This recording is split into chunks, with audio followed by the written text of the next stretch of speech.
Have you ever played a game that felt so incredibly rigged against you that you just wanted to, completely break it? Well, today we are diving into an explainer of a story where someone actually pulled that off.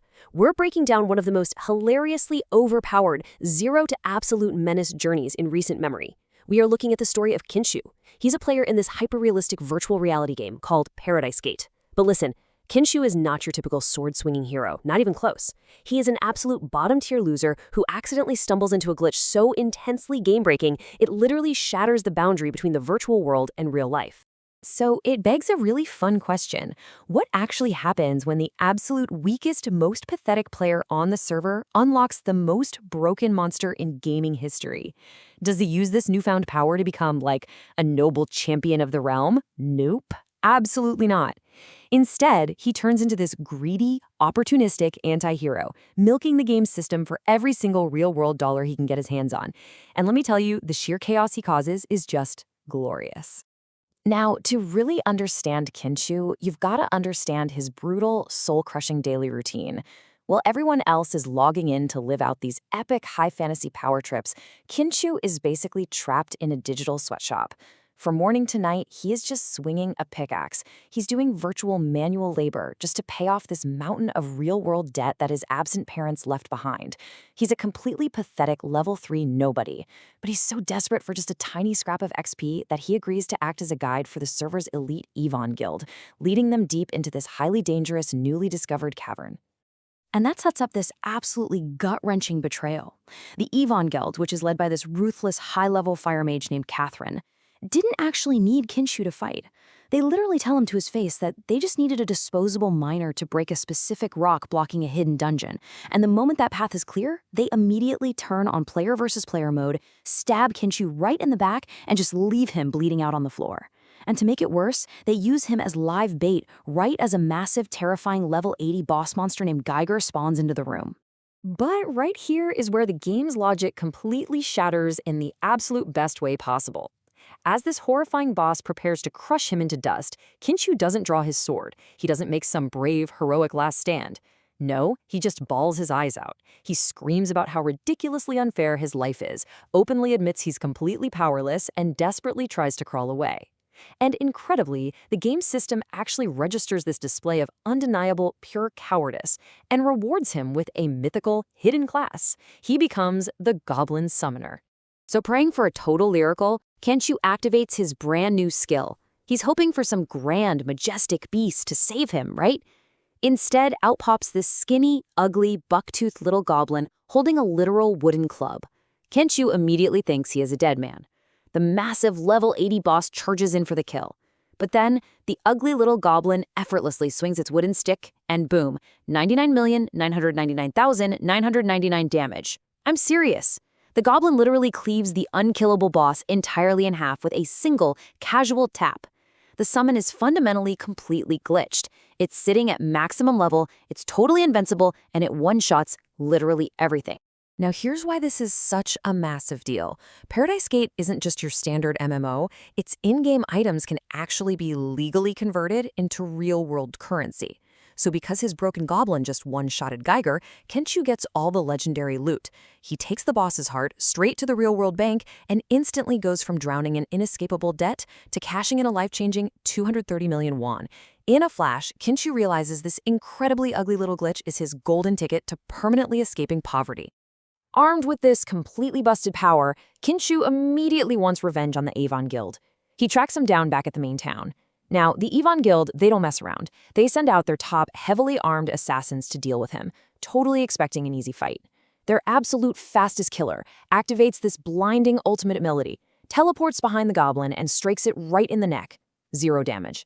The goblin literally just giggles, casually picks up a regular rock from the dirt, and throws it. It instantly vaporizes the elite assassin. It is just a completely absurd one-sided massacre. But mid-massacre, a horrifying thought hits Kinshu. If the game developers or the heavily armored town guards catch him player killing in the middle of the street, his account is going to get banned. Or he'll be thrown in virtual jail and he'll lose his golden goose.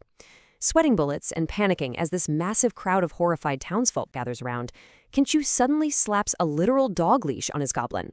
He starts loudly pretending he's a high-level hero who just swooped in to subdue a wild, rampaging monster to save the town. The dramatic irony is just incredible.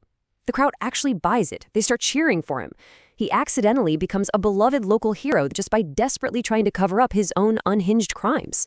Now that he has a real taste of this limitless power, Kinchu's greed kicks into absolute overdrive.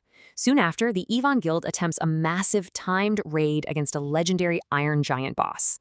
Kinchu silently sneaks into the dungeon right behind them. While the Elite Guild is fighting for their lives, barely chipping away at the boss's armor, Kinchu accidentally gets trapped behind a sealed magical portal. Does he give up? Obviously not. His glitched goblin literally punches a hole straight through the fabric of space-time. It deals 99 million damage to the portal itself, strolls into the boss room, one-shots the Iron Giant, and just lets Kinchu swoop in to steal every single piece of high-level loot. But hold on, because the story takes a wildly dark twist right here regarding Catherine, that fire mage who originally betrayed him. Remember when the boss attacked her earlier? Well, it turns out the VR pain synchronizer shocked her real-world body so intensely that she suffered massive physical trauma. In the real world, Catherine, who by the way is suddenly revealed to be the wealthy heiress to the massive semi-young megacorporation, is now trapped in a deep, unresponsive coma. Because of this, back in the VR world, her avatar automatically logs in but remains completely unconscious, just slumped on the ground. And this is where Kinchu's moral compass just totally snaps off its axis. When he figures out who Catherine really is, and just how much money her family has, he manages to get on a video call with her frantic corporate handlers in the real world. Does he do the right thing and log her out? No way. He blatantly lies to their faces. He claims he's actively embarking on an epic, highly dangerous in-game quest to cure her. In reality, he just straps a leash to her comatose avatar and drags her limp body around the game world like a piece of carry-on luggage, fully intending to extort her mega-rich CEO father for an astronomical payout the second she wakes up. So while casually dragging this unconscious heiress around, Kinchu accidentally triggers a major main story quest featuring this unbeatable, fully scripted golem boss. Now, by the game's design, players are strictly supposed to lose this cinematic fight, so that a powerful, legendary NPC named Dios can swoop in for a dramatic rescue. But Kinchu's goblin, it couldn't care less about game scripts. It steps up and completely pulverizes the multi-phase golem into dust in one single hit. The game's internal logic entirely shatters. So when the legendary NPC Dios finally shows up, bursting through the doors to deliver his epic rescue speech, he's just shouting at an entirely empty room, looking completely ridiculous. Now, amidst all of this incredible chaos, Kinchu has actually been getting some strategic advice from a friendly old NPC knight named Sungryu, also known as the Devious. But brace yourselves, because here is the jaw-dropping plot twist of the story. The knight isn't just an NPC, and he isn't a random player. He is actually the real-world loan shark who forced Kinchu into the crippling debt that ruined his life in the first place. The sick truth is, Sungryu has been secretly manipulating Kinchu inside the game this entire time, just making sure he keeps farming enough gold to pay him back with exorbitant interest in the real world.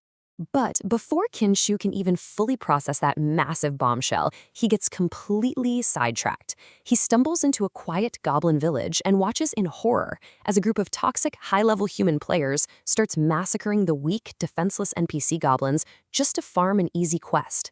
Kinchu, remembering that he is technically a goblin summoner, decides to step in. His overpowered summon effortlessly wipes the floor with the human players, leaving the surviving goblins in total awe. Caught up in the heat of the moment, Kinchu delivers this incredibly rousing, totally unhinged speech to the NPCs, dramatically declaring all humans evil. And without even meaning to, he accidentally incites a massive, full-scale NPC goblin rebellion that starts furiously marching on the human player city.